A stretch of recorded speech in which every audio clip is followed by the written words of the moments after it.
समाजशास्त्र हे खरंच एक विज्ञान आहे का?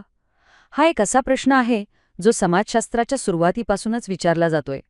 साधा वाटतो, पण तो खूप खोल आहे. चला, आजच्या विश्लेषणात आपण याच प्रश्नाच्या मुळाशी जाऊया. हाच तर तो मूळ प्रश्न आहे, नाही का?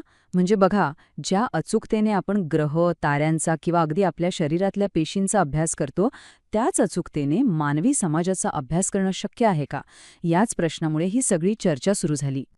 हे समजून घेण्यासाठी नैसर्गिक विज्ञान आणि सामाजिक विज्ञान यातला फरक पाहूया.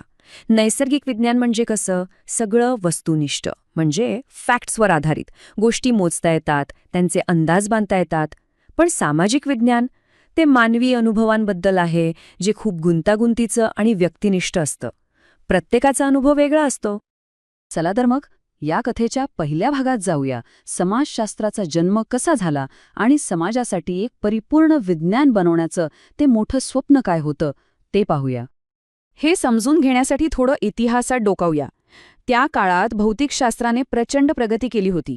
त्यामुळे विचारवंतांना वाटलं की अरे, विज्ञानामुळे जर भौतिक समस्या सुटत असतील तर ह्याच विज्ञानाचा वापर करून आपण समाजाच्या समस्या का नाही सोडवू शकत?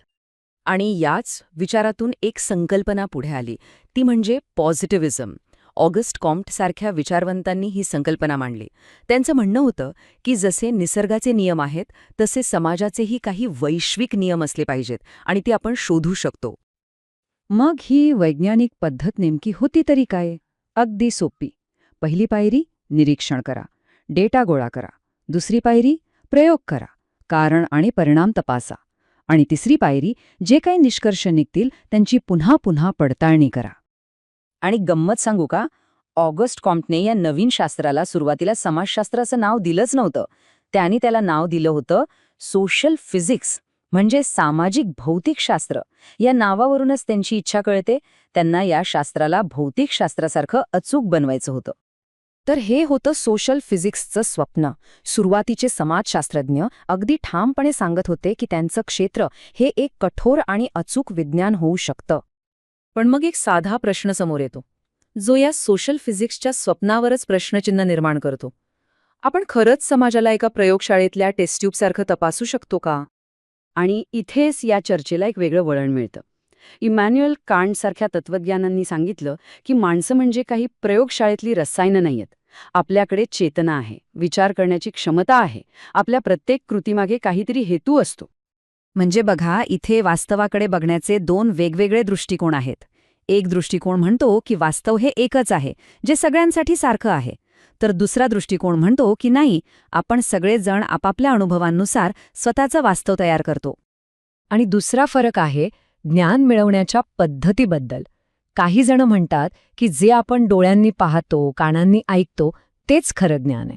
तर काही जण म्हणतात की नाही, आपलं मन त्या अनुभवांना जो अर्थ लावतं त्यातून खरं ज्ञान तयार होतं.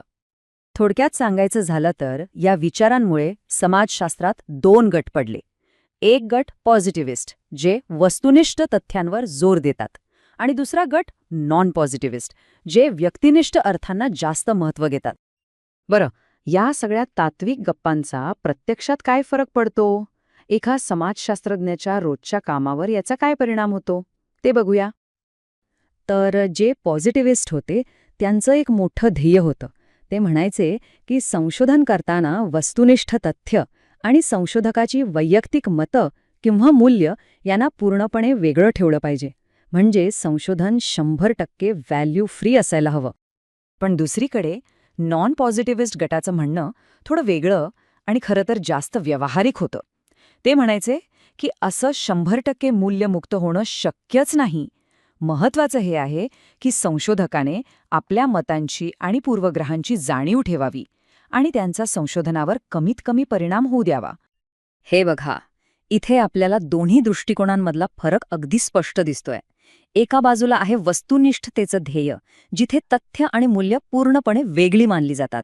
आणि दुसऱ्या बाजूला आहे मूल्य तटस्थतेचं ध्येय, जिथे तथ्य आणि मूल्य एकमेकात गुंतलेली आहेत हे स्वीकारलं जातं. चला तर मग आता या चर्चेच्या शेवटच्या आणि महत्त्वाच्या टप्प्याकडे वळूया. या दोन्ही बाजू तपासल्यानंतर आज आपण कुठल्या निष्कर्षापर्यंत पोचलो आहोत? तर मग समाजशास्त्र हे नैसर्गिक विज्ञानासारखं तंतोतंत का असू शकत नाही? त्याची काही अगदी साधी आणि सरळ कारणं आहेत. आपण समाजाला प्रयोगशाळेत बंद करू शकत नाही. मानवी भावना किंवा चेतना मोजायला कुठलंही मोजमाप नाही. आणि सगळ्यात महत्त्वाचं म्हणजे समाज सतत बदलत असतो. पण थांबा, गोष्ट इथे संपत नाही. इतक्या मर्यादा असूनही समाजशास्त्र हा एक वैज्ञानिक प्रयत्नच आहे, हे मान्य करावं लागतं. मग ते वैज्ञानिक का आहे? कारण ते हवेतल्या गप्पांवर अवलंबून नाही. ते तपासणीसाठी पद्धतशीर पद्धती वापरतं, मिळालेल्या डेटाचं कठोर विश्लेषण करतं आणि सगळ्यात महत्त्वाचं म्हणजे प्रत्येक सिद्धांताला पुराव्यांच्या आणि तर्काच्या कसोटीवर घासून बघितलं जातं. आणि ह्यावर शिक्कामोर्तब केलंय ते समाजशास्त्रातल्या एका महान विचारवंताने, मॅक्स वेबर यांनी. ते म्हणतात, समाजशास्त्र हे स्वतःच एक विज्ञान आहे. ह्या एका वाक्यात सगळं काही आलं. म्हणजे शेवटी मुद्दा काय आहे? तर विज्ञानाची व्याख्या थोडी व्यापक करायला हवी.